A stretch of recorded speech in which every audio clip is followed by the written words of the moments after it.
My name is Squadron Leader Rana Chhina. I'm the Secretary of the United Service Institution Center for Armed Forces Historical Research. And I'll be talking about the role of the Indian Army and the Indian Armed Forces in the Second World War. So I'm today going to be talking about the role played by the Indian Army in the Second World War.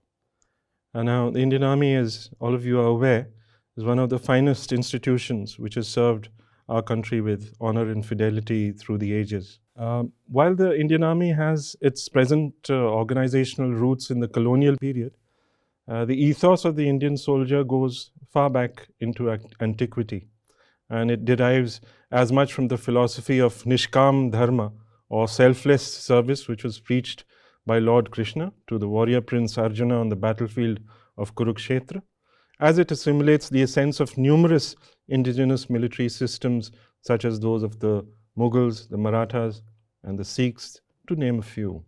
Now, the advent of the colonial powers in the subcontinent saw this gradual increase in European military influence on indigenous military systems, and the resulting synthesis was used to lay the foundations of the British Indian Army, which has evolved into the army as we know it today. Yet not many people are aware that till the turn of the last century, the Army of India was composed of not one, but three distinct armies with numerous constituent elements. In those days, British India was divided into three presidencies, each with its own separate army, with its own commander-in-chief. And these were the armies of the Bengal, Madras, and Bombay presidency. In addition, there were regiments of the British Army that was stationed in India, the armies of the semi-autonomous Indian princely states, or the Indian States Forces as they were called, and numerous other military bodies with distinct identities, histories, and customs, such as the Punjab Frontier Force, the Hyderabad contingent, etc. Now, all these diverse elements were brought into a single line during the major reorganization of the Indian Army carried out by the Commander-in-Chief in India, Lord Kitchener, in 1903. However, it isn't till the end of the First World War that the Indian Army and the regimental system as we know it today comes into being. The reason I'm mentioning all of this is to give you a better sense of what the Indian Army is today and how it has evolved from what it was in the past. Now, the First World War was the first modern war that was fought by the Indian Army.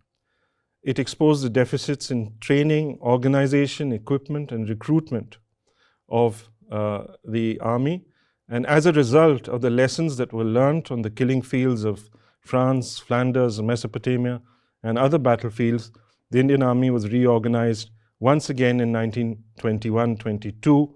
A number of cavalry regiments was reduced, and the earlier 130 plus single battalion infantry regiments were reorganized into 20 regimental groupings, each with 4 active battalions and 1 training battalion. And the training battalions, of course, in time became the regimental centers in the regiments that we know today. Now, today we have young men and women from all walks of life in every part of the country who join the armed forces. It wasn't always like that. Before independence, from the 1880s onwards, the British increasingly restricted recruitment to a few classes or communities who they felt made better soldiers based on their perceived hardiness, loyalty, and bravery. These were known as the martial races. And this martial races theory was a form of social Darwinism, and of course today it stands rejected and has long since been consigned to the dustbin of history. Another point to be borne in mind is that till the end of the First World War, Indians were not allowed to be commissioned as officers in the armed forces. This indefensible racial policy had to be discarded, and from 1918 onwards, Indian cadets began to be commissioned as officers, first at Sandhurst, and from 1932 onwards at the Indian Military Academy in Dehradun. Now, during the Second World War, a large number of Indians gained commissions as officers, enabling the advent of independence and the formation of a professional Indian Army after 1947. So, World War I was in many ways a turning point in the professional development of the Army. It was the first modern industrialized war that Indian soldiers, sailors, and airmen had fought in. The reason I'm talking about the First World War is because this is, in effect, the time from where the modernization of the army as we know it today begins. So it's important in history to trace out these lineages. And the First World War saw the induction of new modes and weapons of warfare. Over 1.5 million Indians were recruited during the war, and over 1.3 million saw service overseas. Of these, some 78,000 Indian servicemen made the supreme sacrifice, and they fell in numerous battlefields around the world, from France and Flanders in the west to Tsingtao in China in the east. The lessons that were learned in the killing fields of the Great War began the slow process of change and modernization of Indian military systems, which reached the peak of their efficiency during the trials that were thrust upon them by the new challenges of the Second World War.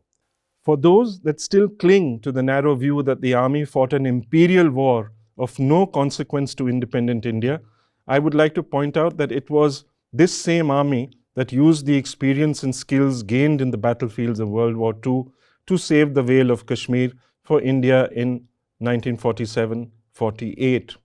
Armies do not fall out of the sky. They take a lot of preparation and training.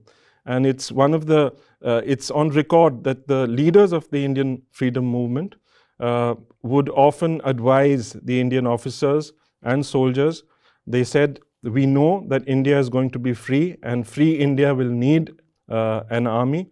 Therefore, you must continue to serve in the army of colonial India so that when we are free, we will be able to defend that freedom. Now, war is usually a harbinger of social and political change, and its effects are felt out of all proportions to the tactical events that shape it. So like the ripples in a pond, the events that are set into motion through the medium of human conflict reverberate through the decades, sometimes longer.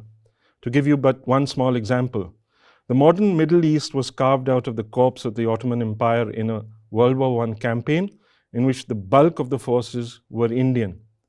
In many ways, the world is still coping with the consequences of those actions and fighting battles because of events that were set into motion nearly a century ago.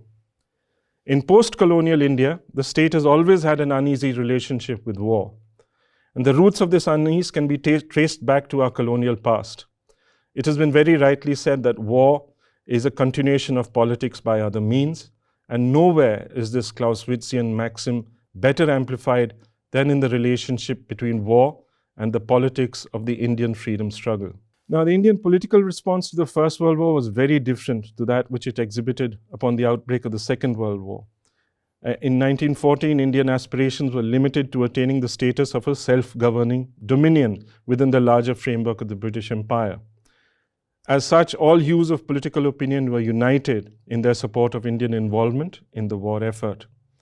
However, the failure of the colonial authorities to adequately satisfy these political aspirations after the end of the war led to a hardening of political postures, culminating in the demand for complete independence. The outbreak of World War II therefore saw a complete reversal of political opinion from 1914. Indian political parties now refused to support the war effort on the ground that it was an imperial war in which India was not involved. This is at that point largely being the Congress. The Muslim League, of course, had an opposite view. Mahatma Gandhi went a step further with his philosophy of non-violence, declaring that he would counter a Japanese invasion of India only by non-violent means.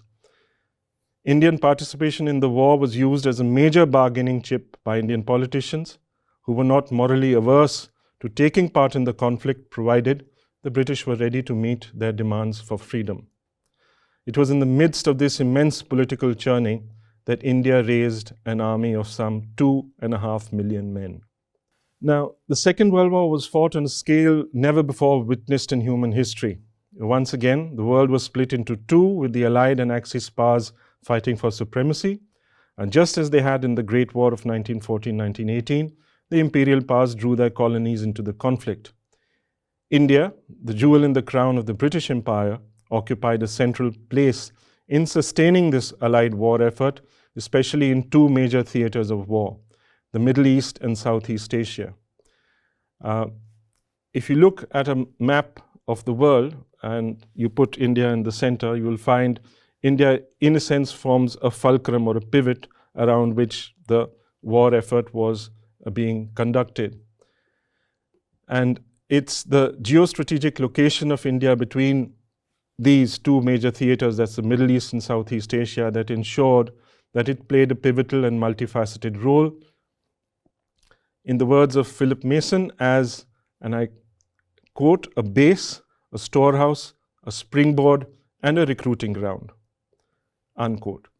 The Indian Army expanded, as it had during the previous World War, to supply the largest all-volunteer force ever raised in the history of human conflict. By the end of the war, Indian soldiers had served on nearly all the war fronts and suffered approximately 90,000 casualties. There are many fascinating facets of Indian participation in World War II that remain largely unknown. For instance, it's not often known that Indian soldiers were present in the 1940 campaign in Europe, culminating in the retreat and evacuation from Dunkirk. During the First World War, the 3rd and 7th Indian Divisions became the first Indian formations to take the field in Europe. 25 years later, Indian divisions once more stepped into the breach to fight shoulder to shoulder with the armies of the United Kingdom and her allies in a global war against fascism and tyranny. And there was scarcely a theater of war from France to Japan and all that lay in between where Indian soldiers did not serve. Divisions of the Indian Army won lasting renown in the campaigns in East and North Africa, in the Western Desert against Rommel, in Eritrea, Ethiopia, in the Middle East, Italy, Greece, Burma, and in the Far East. Indian convoys ferried desperately needed ammunition and supplies to Soviet Russia, through Iran, when all other supply routes had been blocked by the German invasion in 1943. By 1944, the battle-hardened divisions of the Indian Army were counted amongst the world's foremost fighting formations. As the commander of the indomitable 14th Army, Field Marshal Sir William Slim had famously remarked in his book, Defeat into Victory, "My Indian divisions after 1943 were amongst the best in the world. They go anywhere, do anything, go on doing it, and do it on very little," unquote.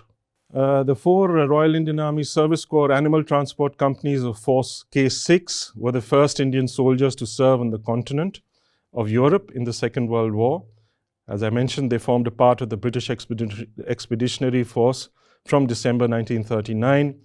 And while one of these companies was cut off and captured by the Germans in France, the other 3 were evacuated from Dunkirk in June 1940 and survived to fight another day.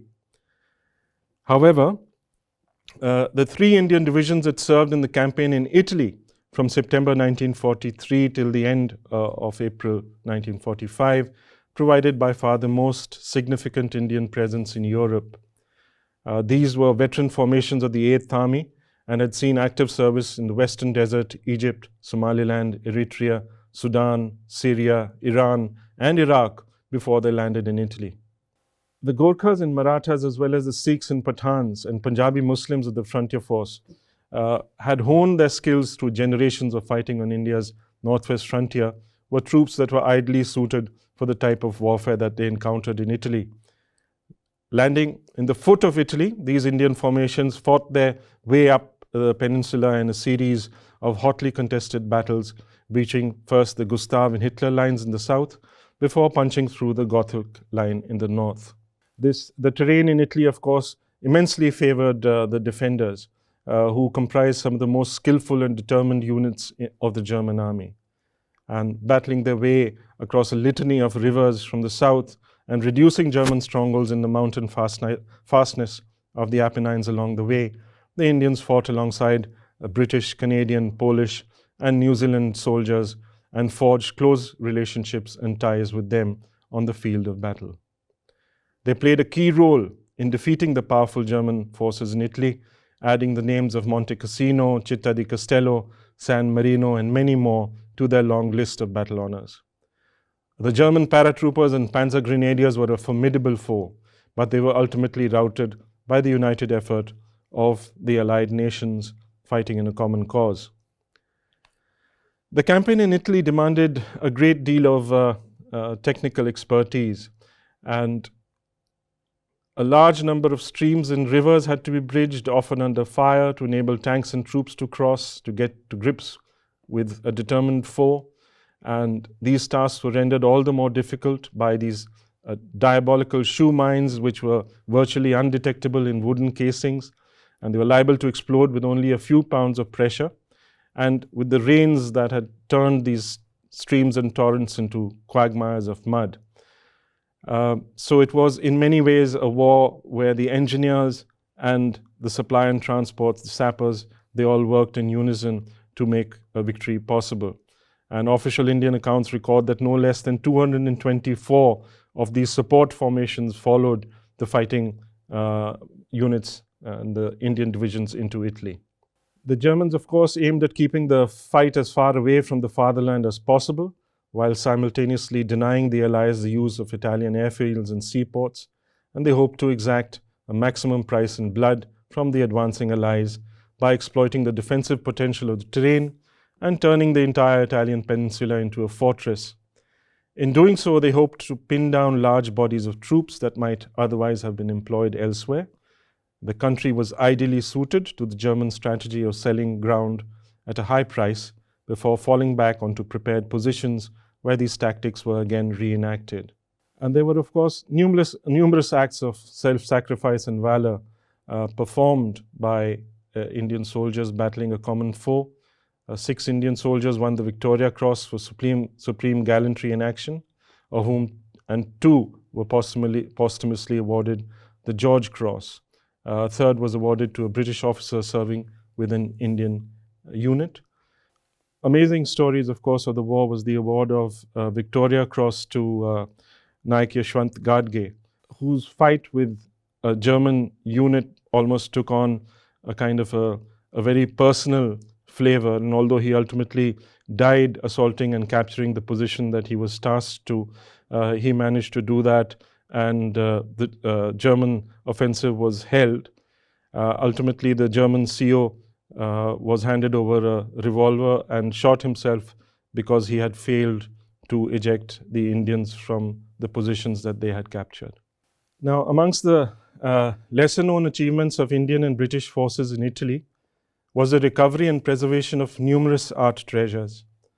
Some of you may have seen the Hollywood film The Monuments Men, starring George Clooney, which highlighted the work of a small unit known as the Monuments, Fine Arts and Archives section that was tasked to recover art objects stolen during the war.